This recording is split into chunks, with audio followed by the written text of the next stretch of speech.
ज़माना था जब अक्सर खबरें आती थी, कोई शख्स बैंक में पैसे निकालने गया, बैंक के बाहर कुछ लुटेरे बदमाश थे, गन पॉइंट पे चाकू दिखाकर लूट लिया, लाखों लाखों रुपए लेके भाग गए। अब ऐसी खबरें आखिरी बार आपने कब सुनी है? थोड़ा अपने ज़हन पे ज़ोर डालिए। तो ऐसा लगेगा कि शायद अब ऐसी खबरें आती नहीं हैं। ऐसा नहीं है कि ऐसी खबरें अब दिखाई नहीं जाती या छापी नहीं जाती अखबारों में, होती कम है।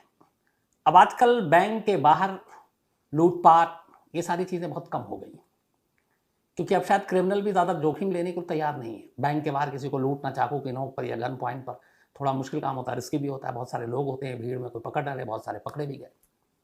तब उन्हें लगता है कि ये सब बेकार की चीज़ें हैं। जब बैठे-बैठे कहीं भी दूर-दूर बिना चाकू, बिना हथियार के, बिना किसी को नुकसान पहुँचाए, बिना पकड़ में आए, इनको लूट सकते हैं, तो फिर बैंक के बाहर जाने की ज़रूरत क्या है?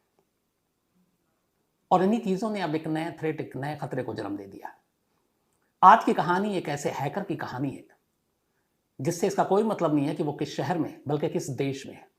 वो दुनिया के किसी भी कोने में बैठा हो और दुनिया के किसी भी कोने में बैठे दूसरे शख्स को कंगाल बना सकता है। आज के दौर के कहते हैं कि इस हैकर की जिसकी मैं कहानी सुनाने जा रहा हूँ, एफबीआई ने एक लिस्ट जारी की थी, उसमें टॉप 10 सबसे शातिर हैकर में इसका नाम रखा था। इसके कई नाम हैं और एक नाम इसका है हैप्पी हैकर भी। हैप्पी हैकर इसलिए कि इसकी जितनी भी आप तस्वीरें देखेंगे, उसमें हर एक में इसका मुस्कुराता हुआ चेहरा है। अब आदमी मुस्कुराता ऐसा है कि तब खुश हो, कोई परेशानी ना हो। लेकिन ये चाहे खुश हो, खूब पैसे हों, घूम रहा हो, ऐश कर रहा हो, तब भी हैप्पी चेहरा। पुलिस पकड़ ले, पुलिस की कस्टडी में है, हथकड़ी में है, एक देश से दूसरे देश ले जाया जा रहा है, तब भी हैप्पी चेहरा, मुस्कुरा रहा है। और इसीलिए इस शख्स का नाम हैप्पी हैकर रखा गया।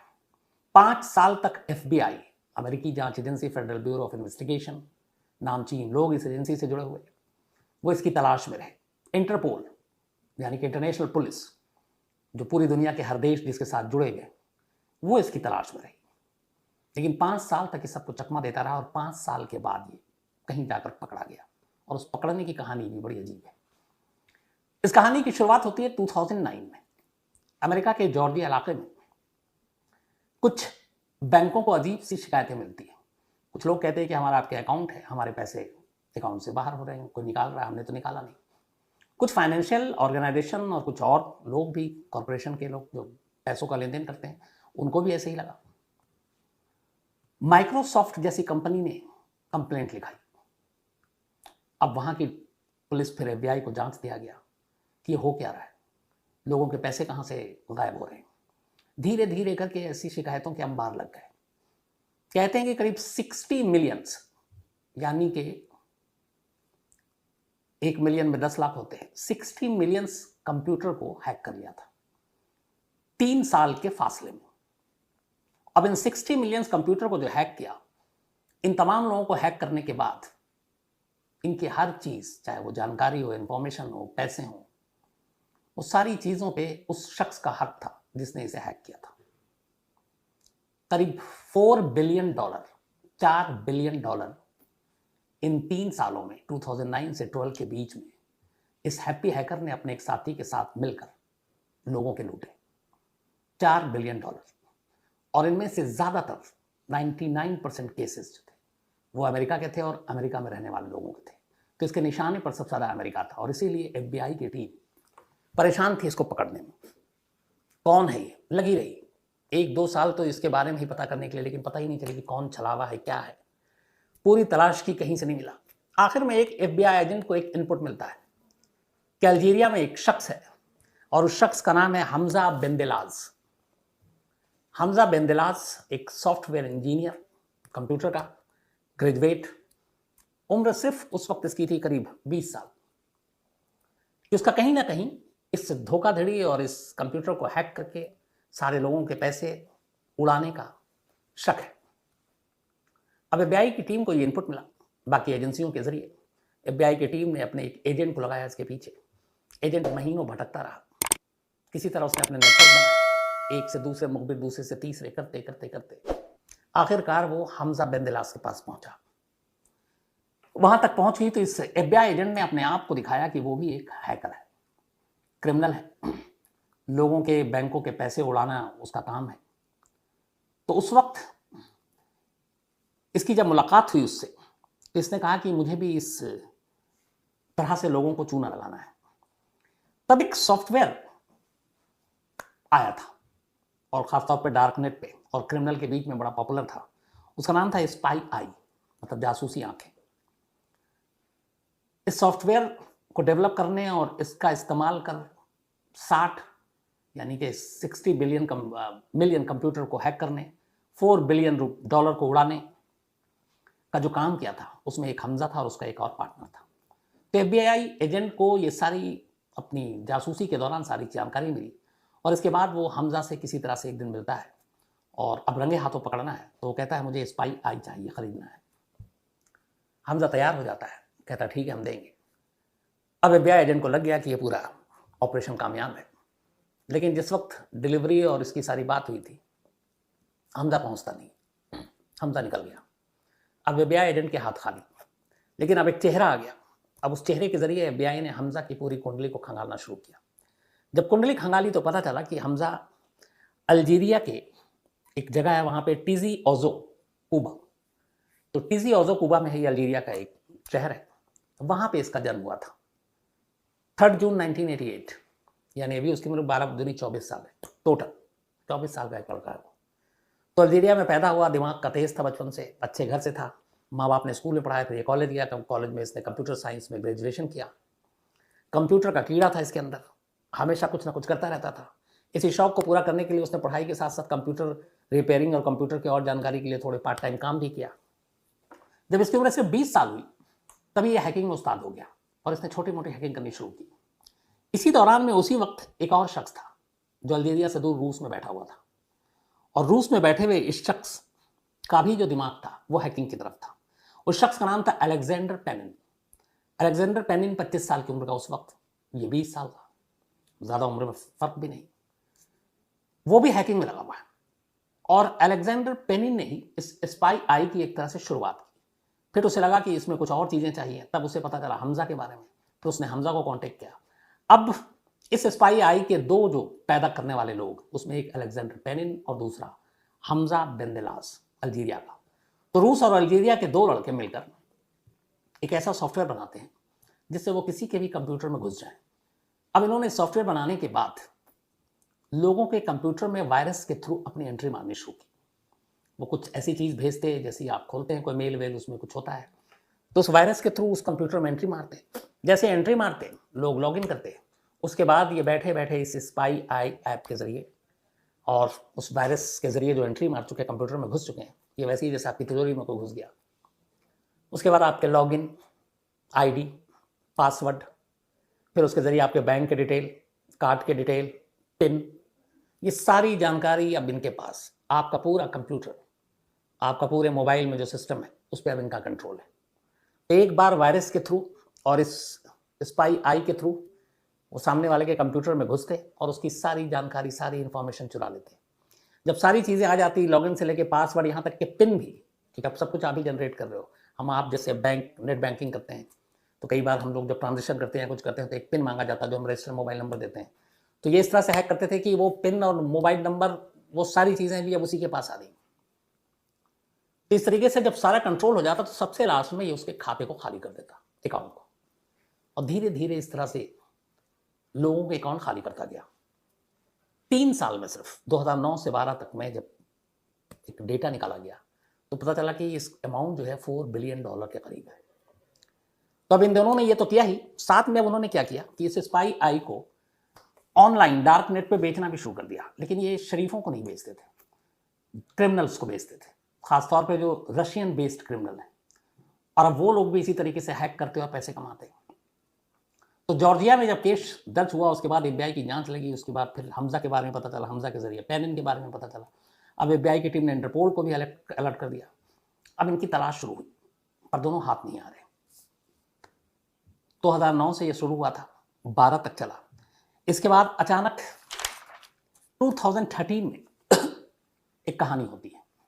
8 जनवरी 2013, 8 जनवरी 2013, हमजा अपनी बीवी के साथ, जिसकी हाल में शादी हुई थी, छुट्टियां मनाने मलेशिया गया था। मलेशिया से उसे वापस कायरा जाना था। बीच में एक स्टॉपेज था, थाईलैंड। मलेशिया में इसने छुट्टी बनाई। अच्छा, ये होशियार इतना था, चूंकि हैकर था, ये कभी भी अपना फ़ोन एक दिन से ज़्यादा यूज़ नहीं करता था।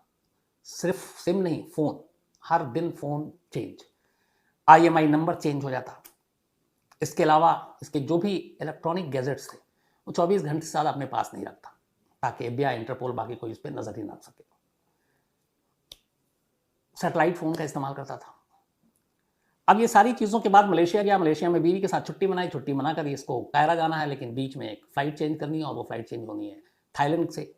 तो ये जब थाईलैंड में पहुंचता है तो थाईलैंड के एयरपोर्ट पर ये उतरता है, दूसरी फ़्लाइट, कनेक्टिंग फ़्लाइट इसको पकड़नी थी, लेकिन तभी वहाँ के, चूँकि इंटरपोल ने ऑलरेडी इसके बारे में इन्फॉर्मेशन पूरी दुनिया में दे रखा था, तो इसी इन्फॉर्मेशन के बेस पर थाईलैंड के एयरपोर्ट पर इसका डेटा सामने आ जाता है इमिग्रेशन में।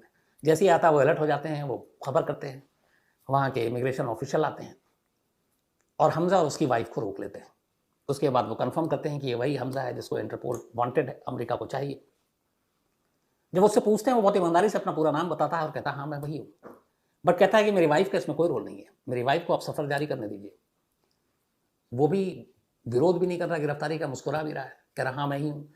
अच्छा, इंटरपोल के ज़रिए जो वांटेड है वो भी सिर्फ मैं हूँ, मेरी बीवी नहीं है, क्योंकि उसकी अभी मैंने शादी की है। तो उन्हें भी लगता है कि लड़का बड़ा सीधा और शरीफ है। कहता है ठीक है, आप अपनी बीवी को कहिए कि वो अपनी सफ़र जारी रखे, और बीवी वहाँ से अगली फ़्लाइट से जिससे उसको आना था उसी फ्लाइट से कायरा भी पहुँच जाती है अपने घर। इनको वहाँ पर रोक लिया जाता है। अब हमजा थाई पुलिस के कब्जे में है। 8 जनवरी को पकड़ा गया था, स्वर्ण भूमि एयरपोर्ट पर पकड़ा गया था। इसके बाद वहाँ पे रखने के बाद अब थाईलैंड और US के बीच में प्रत्यार्पण संधि है, ट्रीटी, मतलब एक दूसरे के मुजरिमों को जिसकी तलाश हम भेज सकते हैं। बहुत सारे देशों के बीच में नहीं होता है, जैसे अमेरिका और अल्जीरिया के बीच में नहीं था। तो अब थाईलैंड ने पकड़ा हमजा को, इसके बाद रखा, अब उसमें कोर्ट में ले गए, इधर अमेरिका को इन्फॉर्मेशन दी इंटरपोल के जरिए। अमेरिका से FBI की टीम थाईलैंड भागे भागे आई कि एक ऐसा शख्स जिसने 60 मिलियन कंप्यूटर को हैक किया, अमेरिका के करीब $4 बिलियन लोगों के लूट लिए, बैंकों के लूट लिए। अब इतना वांटेड क्रिमिनल यहाँ पे पकड़ा गया है। भागी भागी टीम आई, अदालत में गई, अदालत में सारे कानूनी कार्रवाई पूरी हुई, और उसके बाद 2 मई 2013 को थाईलैंड से हमजा को FBI की टीम अपने साथ लेकर अमेरिका पहुंची, अटलांटा में लाने के बाद उसके ऊपर मुकदमा चलना शुरू हुआ। 26 जून 2015 को, मतलब 13 में ये अमेरिका लाया गया, 2 साल तक मुकदमा चला। 26 जून 2015 को अटलांटा की एक अदालत ने, जॉर्जिया, हमजा को गुनहगार ठहराया इन तमाम ठगी के लिए।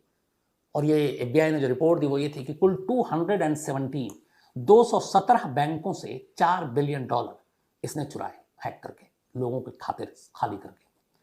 217 बैंक, $4 बिलियन, रकम बड़ी, जुर्म भी बड़ा।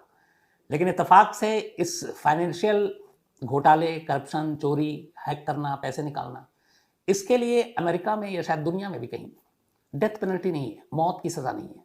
क्योंकि आज भी हम लोग खून, किडनैपिंग, रेप, इन चीज़ों को हीनियस क्राइम मानते हैं, और ये पैसों की धोखाधड़ी, करोड़ों रुपए ले जाना, $4 बिलियन उड़ा लेना, इसको वाइट कॉलर क्राइम, और ये है कि ये बहुत ही ज़्यादा हीनियस नहीं है, तो इसके लिए मौत की सज़ा नहीं है। तो यही चीज़ें हमजा के काम आ गई। अदालत ने 2015 में हमजा को उसके तमाम जुर्मों के लिए 15 साल कैद की सज़ा सुनाई और करीब 90 या $1 मिलियन का जुर्माना। अब हमजा जेल में पहुंच गया। इस दौरान में पुलिस की टीम उसके साथी पेनिन की तलाश में रही। हमजा की गिरफ्तारी के 1 साल के बाद, हमजा 13 में गिरफ्तार हुआ था, उसके बाद 28 जनवरी 2014, बल्कि 1 जुलाई 2013 को, 1 जुलाई 2013 को अब पेनिन पकड़ा गया, और ये पकड़ा गया अटलांटा इंटरनेशनल एयरपोर्ट से ही किसी और शहर में जाता था। तो अब दोनों, जिन्होंने अमेरिका के बैंक, अमेरिका के 217 बैंक, सैकड़ों, लाखों, बल्कि हजारों लोग, $4 बिलियन जिनके लूटे, वो दोनों अब पकड़े गए। पेनिन को 9 साल कैद की सजा हुई, क्योंकि पेनिन ने अमेरिका को कम नुकसान पहुंचाया था, उसने बाकी देशों में ज़्यादा धोखाधड़ी की थी, लेकिन हमजा ने सारे घोटाले अमेरिका और अमेरिकियों के ही किए थे, इसलिए उसको 15 साल की सजा हुई। अब दोनों जेल में है इस वक्त। इसी दौरान में क्या हुआ कि सोशल मीडिया पे एक खबर आ गई, ये बात शायद 4-5 साल पहले की है। इसी हमजा को, यानी कि जो मुस्कुराता हुआ हैकर, हैप्पी हैकर, इसकी एक तस्वीर आई कि इस सारे घोटाले के चक्कर में उसको फांसी दे दी गई, और बड़ा इसके ऊपर सोशल मीडिया पे एक मुहिम चल गई, क्योंकि उसमें खबर ही आने लगी कि हमजा जो है वो एक रॉबिन हुड था, अमीरों को लूटता था, गरीबों को बांटता था, बहुत सारी ऐसी खबरें गल्फ में और उधर आने लगी मिडिल ईस्ट में कि ये जितने पैसे लूटता, बल्कि इसने कई इजरायली बैंकों को भी और इजरायली उनको भी हैक किया, और वो ज़्यादातर पैसे फ़िलिस्तीन में या फिर अफ्रीकी मुल्क के मुसलमान और मुस्लिम संगठनों को दान करता था। तो अचानक ये अल्जीरिया में भी हीरो बन गया, उन कंट्री में भी हीरो बन गया, और कहा गया कि आप $4 बिलियन, और उसमें से इसने है कि कई मिलियन डॉलर दान कर दिए। अब इसकी भी FBI ने जांच की, लेकिन जब जांच की तो कोई ऐसा सोर्स या सबूत मिला ही नहीं कि आखिर जो इतने पैसे थे ये गए कहाँ, और इसने कोई दान किया तो उसका भी कोई सबूत नहीं मिला। तो फिर ये लगा कि ये सारी चीज़ें भ्रामक हैं, इसमें सच्चाई नहीं है, और इसने ऐसा कोई दान नहीं किया। फिर इससे पूछा गया, जब ये थाईलैंड एयरपोर्ट पर पकड़ा गया तब थाई पुलिस ने इससे लंबी पूछताछ की, तो उसने कहा तुम इतने सारे पैसे इतनी कम उम्र करते क्या हो? तो इसने कहा मेरे दो ही शौक हैं, एक बिजनेस और फर्स्ट क्लास में ट्रैवल करना जो मेरा सपना था एक देश से दूसरे देश, और दूसरा महंगी से महंगी जगहों पर रहना जिसका किराया बहुत ज़्यादा हो, और अच्छी लाइफ स्टाइल जीना। तो इसके लिए मैं ये सारी चीज़ें करता हूँ, जितनी ज़रूरत होती है मैं उतने लोगों के उतने बैंक उस वक्त एक साथ नहीं करता हूँ। हैक तो सब पर करके रखता हूँ, लेकिन जिस दिन मुझे पैसे की ज़रूरत होती है, क्योंकि कंट्रोल में उसका पूरा अकाउंट, उस दिन मैं क्लिक करता हूँ और जो पैसे हैं वो ट्रांसफ़र कर देता हूँ दूसरी जगह पे। तो ज़रूरत के हिसाब से, ज़रूरत वो खुद तय करता है। लेकिन उसने कहीं भी ये नहीं बताया कि उसने फ़लस्तीन या अफ्रीकी मुल्कों में चैरिटी की या मदद दी, उसने इस बात से इनकार किया।